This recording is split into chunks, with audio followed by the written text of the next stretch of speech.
Maing buntag mga guwaps. So karon tudluan ta mo kung saan pagtawod aning MC4 connector. Then kanay mo ni ang PB cable. So dapat magtawod mo na mo kani MC4 crimping tool. Ya, pangpanit og wire.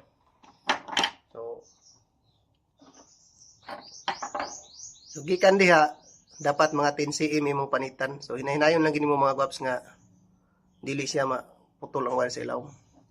Bana-bana lang gyud. Para pagkahuman suksok rin mo diha. Then i-partial din mo og pilo sa lunos.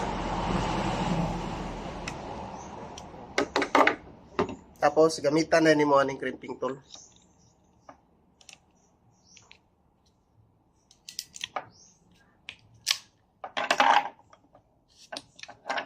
Ya, mag-testingan na nimo di ba mahusok.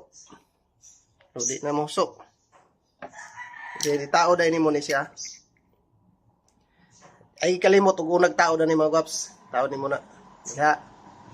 Tapos kani suksok. May bawa nimo siya nga ni okay na piti na siya mga guwaps. Oh, piti na.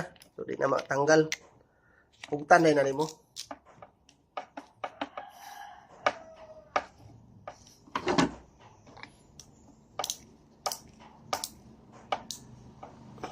Muna ni mga guwaps.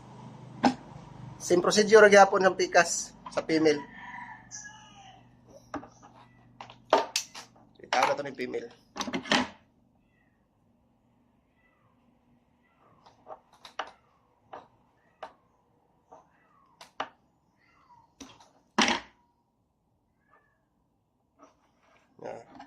Bali duha ni kakuan mga guwaps oh. Basig maglibog mo ba. Gamay dako na siya, suksok mo na siya diha. So dapat kung sa female kani, sa male kani mo itaw.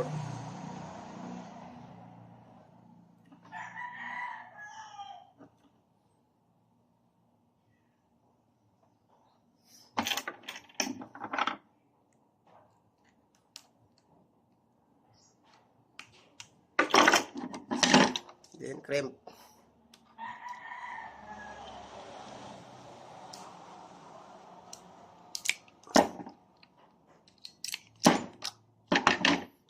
Testing. Hindi na. Imo dai ni kuan. Basta ay gikalimti og takuan ni siya una gid siya ana. Tapos suksok piti. Hindi na siya.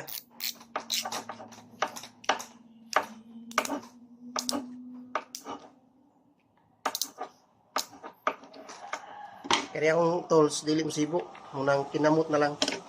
So ingat to na mga guwaps. So muna ni ang MC4 connector.